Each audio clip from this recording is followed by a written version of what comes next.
So చెప్పండి, ఈ ఘటనలో ఎక్కువ ఎస్సీ సామాజిక వర్గానికి ఎక్కువ చనిపోయినటువంటి పరిస్థితి ఉంది.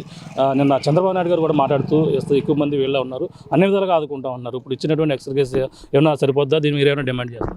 మేము రాత్రి మాట్లాడామని చంద్రబాబు నాయుడు గారితో, నేను అన్ని విధాలు ఆదుకుంటానని హాస్పిటల్ దగ్గర చెప్పారు, కానీ ఆయన మౌనంగా వెళ్ళిపోయారు.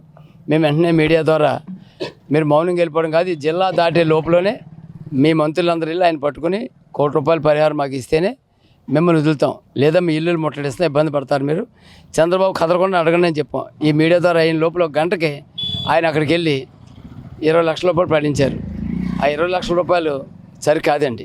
ఎందుకంటే ఇదే ఎక్కడో వైజాగ్లో గ్యాస్ లీక్ అయితే జగన్ ₹1 అంటే ఈయన 2 కోట్లు ఇవ్వాలన్నాడు ఆ రోజునే. మరి ఈయన గవర్నమెంట్లో ఇవాళ జరిగింది కేవలం ప్రభుత్వం నిర్లక్ష్యమే, అధికారుల నిర్లక్ష్యం వల్లే అంత దారుణమైన ఘటన జరిగింది. ఈ కూలీ నాలి చేసుకునే వాళ్ళందరూ ₹100 ఎక్కువ వస్తుందంటే ఆ పాకలోకి వెళ్ళి పనిచేస్తారు, వాడు తిండి పెట్టినా కాదు.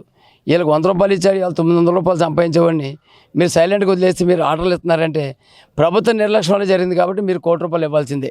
ఇవాళ పవన్ కళ్యాణ్ కానీ చంద్రబాబు నాయుడు కానీ మంత్రులు కానీ మీరు తిరిగి హెలికాప్టర్ ఖర్చు అంత కాదు. ఇది 30 మందికి అందరూ కూడా చనిపోతారు, ఇంకా వాళ్ళు కూడా దేవుడు ఏమి ఇవ్వలే.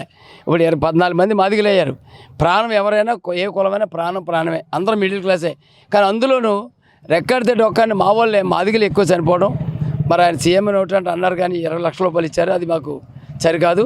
ఇంకా మానవతా దృక్పథంతో సీఎం గారిని ఆలోచించబడుతున్నాం. వాళ్ళకి ఉద్యోగాలు ఇవ్వాలి. ఎవరైతే భర్త చనిపోయాడో భార్య ఉంది, ఇంటర్ డిగ్రీ చదువుకున్నారు, వాళ్ళకి ఉద్యోగం కల్పించాలి.